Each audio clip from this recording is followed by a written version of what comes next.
We ended up getting a Guinness World Record for largest currency symbol in the sky, which was fun. We have a really small, scrappy team, and I think we just love to come out with a different type of a statement. We want to do different things for the industry, and we're not just growing our customer base, we're growing the broader crypto industry. So sort of educating people along the way and bringing new experiences to life is really important to us and something that we try to do with all of the work.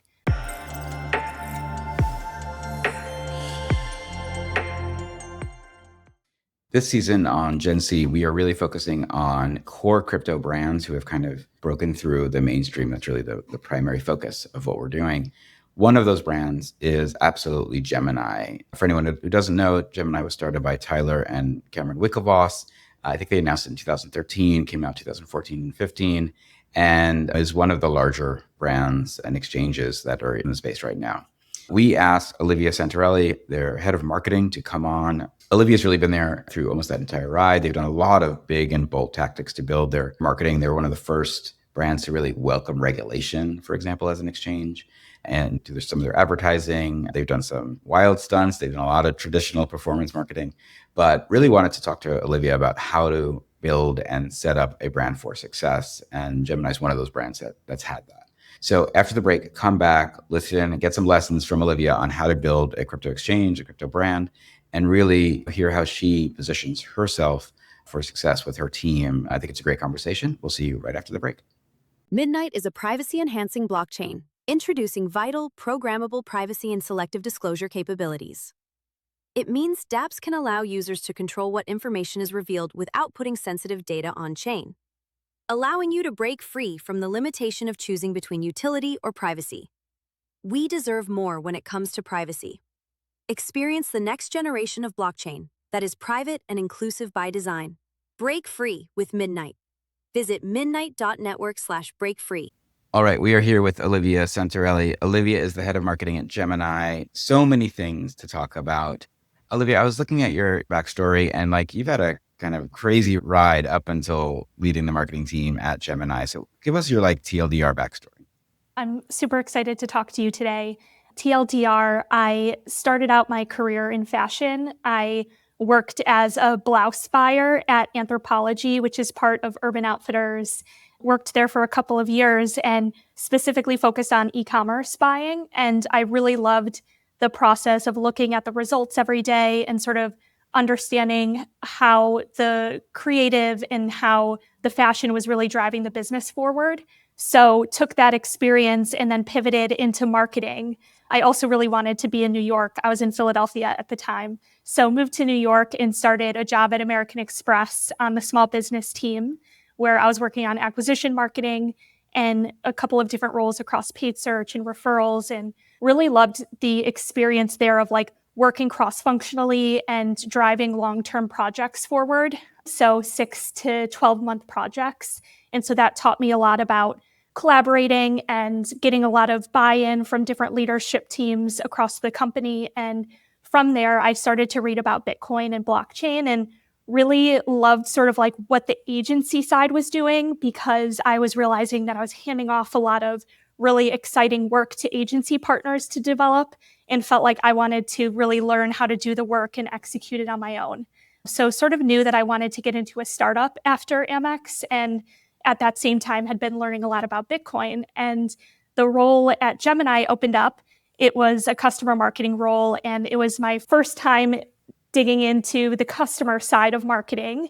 So I was the third or fourth marketer to join the team and have been here for 6 years now, building out the marketing team in a variety of different functions. I initially focused on customer marketing for a few years and then did some growth work, built out our affiliate program, partnerships program, and now lead the team globally. That's amazing. I mean, talk about seizing opportunity, right? It's very crypto of you, which I love. In doing sort of the research on this, and we followed Gemini for years, obviously, but you guys are kind of bold marketers. I think you take a lot of risks. I think you put yourself in fun situations in ways that are meant to get attention, whether it's sort of your unconventional approach to out of home, your drone shows, this giant Bitcoin logos floating in the sky. How do you look at kind of the mix of channels to utilize from this real sort of high risk, high reward to, I'm sure, basic performance marketing? Yeah, something that's been really important to us is to show up differently every time we do an activation. Like we want to show up in a different way and really make a different statement as a brand. And the drone show is one way that we did that. So that was in February. We had been talking a little bit about doing a drone show, and then the Strategic Bitcoin Reserve was announced. And so we felt like it was a really good opportunity to sort of make a statement about Bitcoin and the potential for Bitcoin shortly after. It was during South by Southwest, so the timing really aligned nicely. And we ended up getting a Guinness World Record for largest currency symbol in the sky, which was fun. We have a really small, scrappy team, and I think we just love to come out with a different type of a statement. We want to do different things for the industry, and we're not just growing our customer base, we're growing the broader crypto industry. So sort of educating people along the way and bringing new experiences to life is really important to us, and something that we try to do with all of the work that we've done so far between the drone show. And we launched a campaign in November called Go Where Dollars Won't. And it was 4 scenes of the future. It was done by an artist named Matt Griffin, who has done a lot of like sci-fi work. He worked on Dune. And so we wanted to create these images of the future and take experiences on Earth and put them in a future state. So like a safari on Mars or a carnival on the moon is another scene. And just to get people to think about the future in a really positive way. We're super optimistic about the future, and we wanted to communicate that story through large format out of home and to really get people to stop on the street and look at what we're doing and imagine this scene in the future, and then think about the role that crypto can play in that future. And so between that and the drone show, I think that's really sort of how we think about building our brand and the industry. It's funny because I saw that campaign, and then I was just thinking, just yesterday at the time of recording this, Justin's son went up in Blue Origin to space.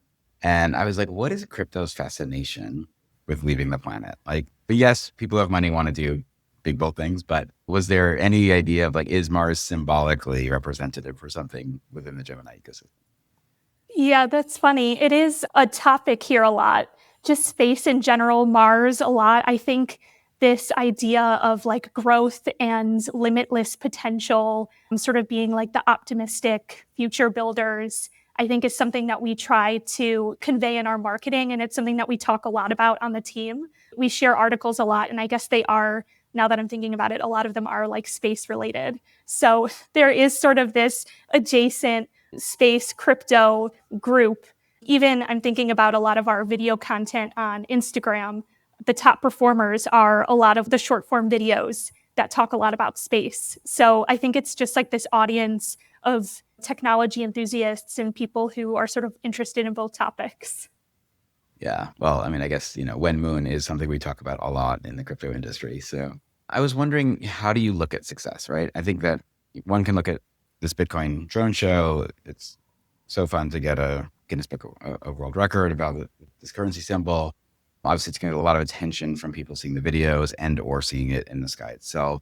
Is it the impressions around that? Is that enough? Are you really trying to track it back to how many people are like hitting a homepage or opening an account? Like what equals success for you? Opening an account, trading on the exchange, signing up for the credit card, those are ultimately the metrics. We want to make sure everything that we do, the blended CAC makes sense for the business. So we're always really paying attention to those metrics. And I think brand building is one of those things that it takes a lot longer, but it's even more important, I think, going forward because of all of the privacy browsers, the tracking limitations. I think the more you can sort of like tie the marketing to a blended CAC over time, the better.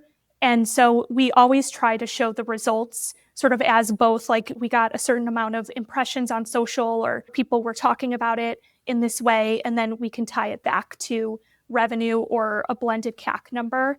It's definitely important to always tie it back to the results that matter to the business.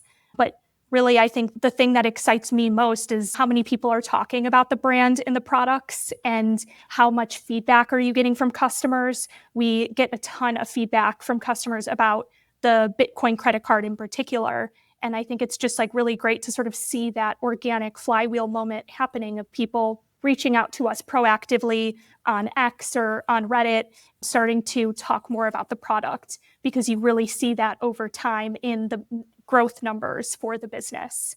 And so it's definitely a longer term strategy. I think brand doesn't happen in 1 month or even 1 quarter. It takes many months and quarters to sort of build out a long-term brand building moment, but it is really important to be able to tie it back. I think Gemini's been around for a while, obviously well-known ownership of the brand as well, but there are so many projects being launched every day. As we know, the hype cycle is so fast, furious in crypto.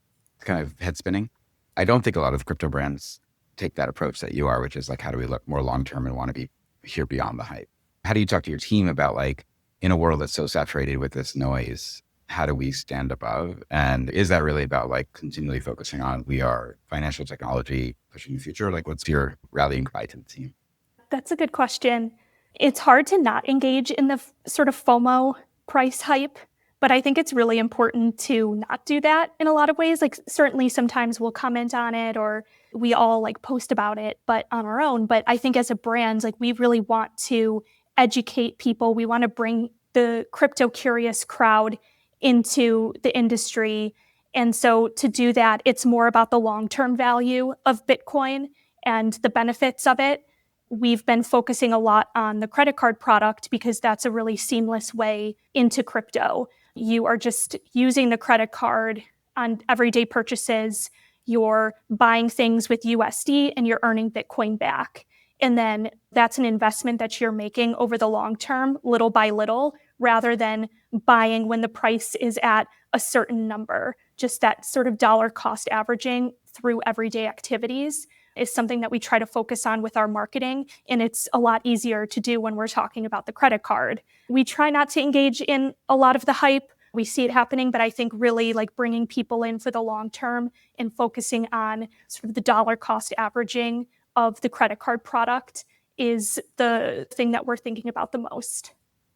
I'm interested in, have you done any measurement of 4% back on Bitcoin compared to what points you're getting on Amex, right? Is there a story to also be told that this is the smarter way to think of rewards? Some of our messaging right now, earn Bitcoin, not points, sort of ties back to that. So we're doing a lot of work right now to educate customers on the value of your points over time. And I believe we have a module on our credit card landing page that sort of shows, on average, customers have earned over 150%, I think it is, on Bitcoin that they've held over a year. And so just trying to communicate the value of like how much you can earn over time and how that can grow over time is important to us. And we're working on a calculator as well. So just trying to really communicate these values to people and sort of showing how companies do devalue their points over time. But the Bitcoin credit card, when you're earning Bitcoin back, that really does have the potential to grow over time. So visualizing that through charts has been an important story, and actually having that number of about somewhere between 140 and 150%. I'm fascinated by the idea of how much does the mainstream audience know about crypto, right? I think crypto itself is, whatever, 20,000 extremely loud people, 2 million really curious people, 20 million people on the fringes, right? Do you think that the message to the average mom and pop in the Midwest is getting across to them that, oh, maybe this is a better way than just my Chase Sapphire, or it's kind of the way that I get to book a hotel room sometimes? Like, is it landing with them, do you think? I think it's definitely starting to, which is exciting. And I think just making it super simple. It's not necessarily about the technology or the blockchain. It's about this long-term investment, and the potential for it has been our focus, and really simplifying it. I think initially we started with maybe more jargon about like crypto back rewards, and we focused a lot on all of the different types of crypto that you can earn. And now we're focused a lot more on earning Bitcoin, and you can earn 50 plus cryptos back, but just really focusing the message has been helpful, and positioning it as this product that you use in your everyday life. It doesn't need to be something that you invest in when the market hits a certain number. It's just like truly an everyday product, and keeping it really simple has been helpful. My mom just got the card and she started using it and loves it. And we've had the card for about 3 years now. So I'm excited that she finally got it. She was like, oh, wait, this is so easy. And so a lot of the things that she's been saying about it, I'm starting to use in marketing language because I'm like, I guess I didn't realize just how much simpler it really is. You're just using your card on everyday purchases. So I do think that it has a lot of potential and a lot of growth opportunities. It has a real way of like bringing people in without the jargon. I love that, like, moms, that you're a copywriter right now. It's perfect. Yeah. One of the things that I've been thinking a lot about when I think of Gemini and I think of a Coinbase or Kraken, there's a lot of folks who've been building for so many years. And so we're at this moment when, one, we should be celebrating that we got to do this both together and as friendly competitors. I also think about how much TradFi is now coming into crypto. And we've seen what Robinhood is doing and even the Fidelity. And there's so many folks in the TradFi space who are now very much being crypto forward. These are very sophisticated marketers with very sophisticated funnels around their audiences. And do you think that there is, again, with the core audience, I think they're going to probably trust a Gemini over a Robinhood. But for the mass audience, is there still work that needs to be done to say, hey, great that everyone is helping to build our industry, but we know how to do this better? Is there a message there that has to get out now? This message that it will be live now for 10 years in October.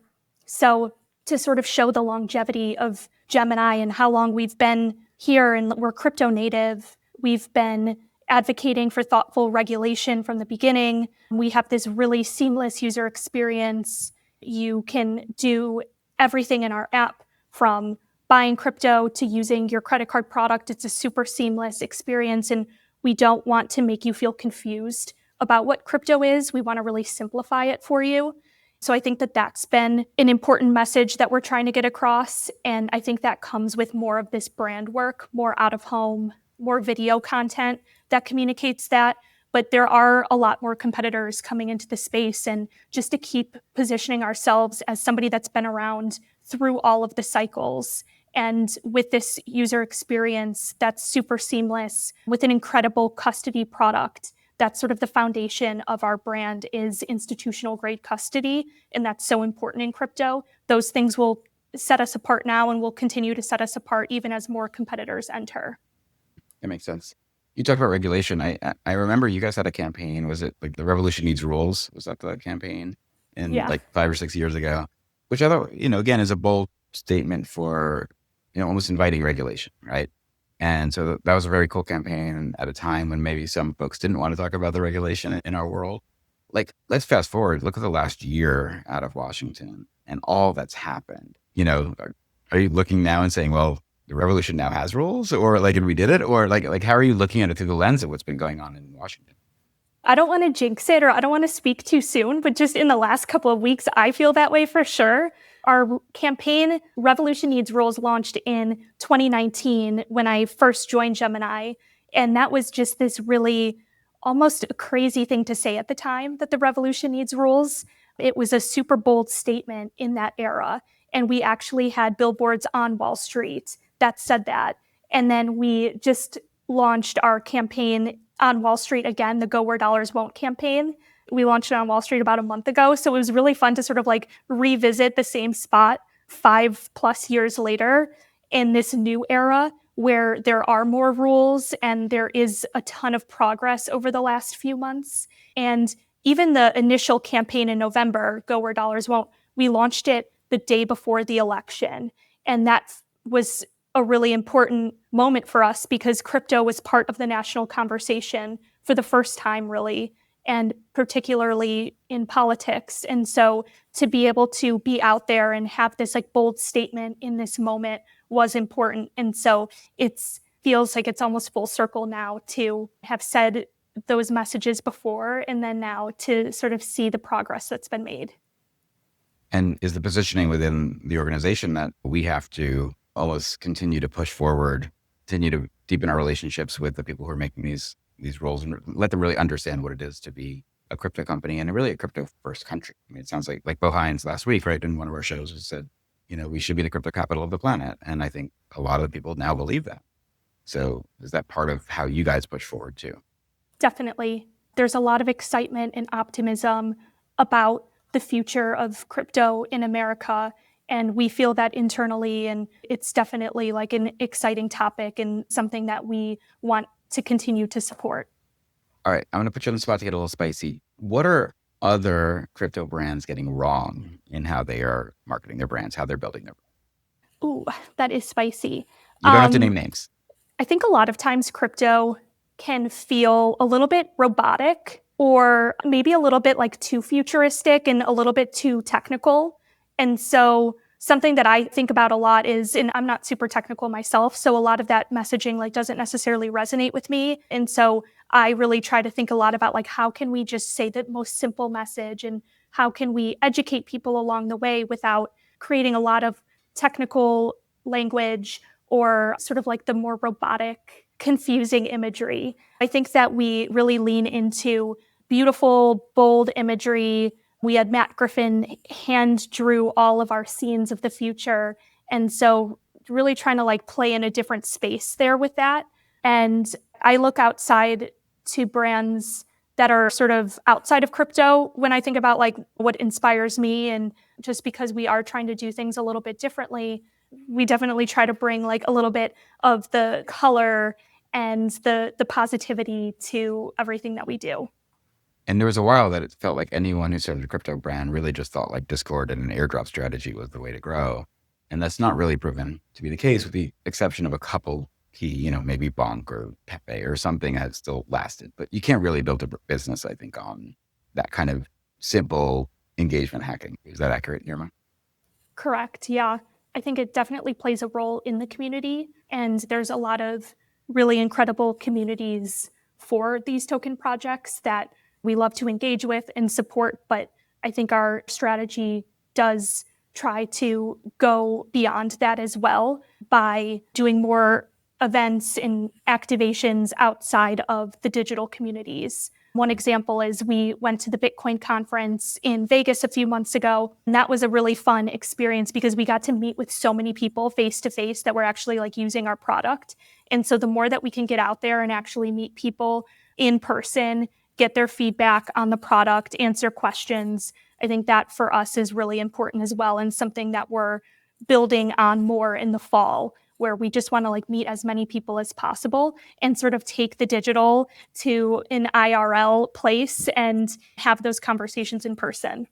Well, we do have 2 big conferences coming next year, Olivia. So we'll hopefully see you in Hong Kong and in Miami. I wanted to think of you as a brand leader. How are you prioritizing the matrix for your team of top of the funnel versus just doing that groundwork of social and community engagement? What's sort of your ethos of prioritization? That's such a good question because I joined when we were such a small team. It was only like 3 of us on the marketing side. And so to grow it now, we're still quite small and scrappy, but we have been growing a lot since then. And initially, for a long time, my focus was on building the more organic, community-driven side. So product marketing and social media was a big focus for us for a couple of years. And now, in last year, we did a lot of building on the growth side. So we created a growth team in the marketing org and hired a few people there to really build out our performance marketing engine. And now we're sort of figuring out what the next phase looks like. I think more on the brand side as well is needed, but it definitely should be a full funnel team. And just because we're running paid now, we don't want to lose sight of the importance of the brand. And I really believe that the best marketing strategy is a really incredible product. So leaning into product marketing and making sure that we are talking about all of our features, we're educating customers on everything new that we're launching. If somebody reaches out to us about a feature that they want us to implement, and then we do end up implementing it, to like respond to them and let them know, hey, this is live now. I think that's really important. And no matter how much money we're spending, I still always want to have that like one-on-one interaction with our customers. And so the brand and the product marketing remains incredibly important. And we did build out a growth team as well. So it's a little bit of everything, but you have to have a balance, I think. All right, Olivia, my last question is, let's pay it forward a little bit. And so you've done the work in the trenches, building Gemini's brand. You guys have a lot of big stuff happening. We won't some we can't talk about coming in the future. What would you give from an advice perspective to someone who's just really interested in becoming a marketer in the crypto space today, who wants to get in? How would you recommend they go about it? I think being curious about the industry, and the biggest thing I look for in hiring is curiosity and wanting to learn and try out new things.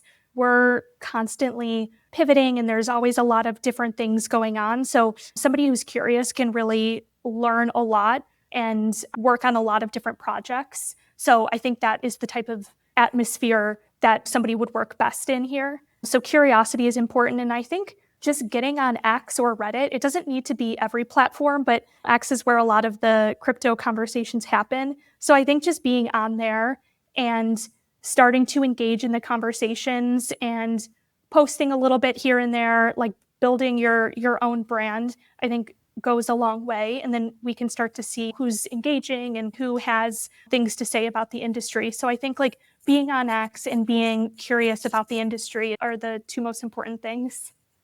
Olivia Santarelli from Gemini, thank you for spending time with us here on Gen C. We're excited to expose this to the world and let them hear your wise words, and a continued success on the brand. You guys have been doing a great job. Thank you so much. This has been fun. Thanks for having me.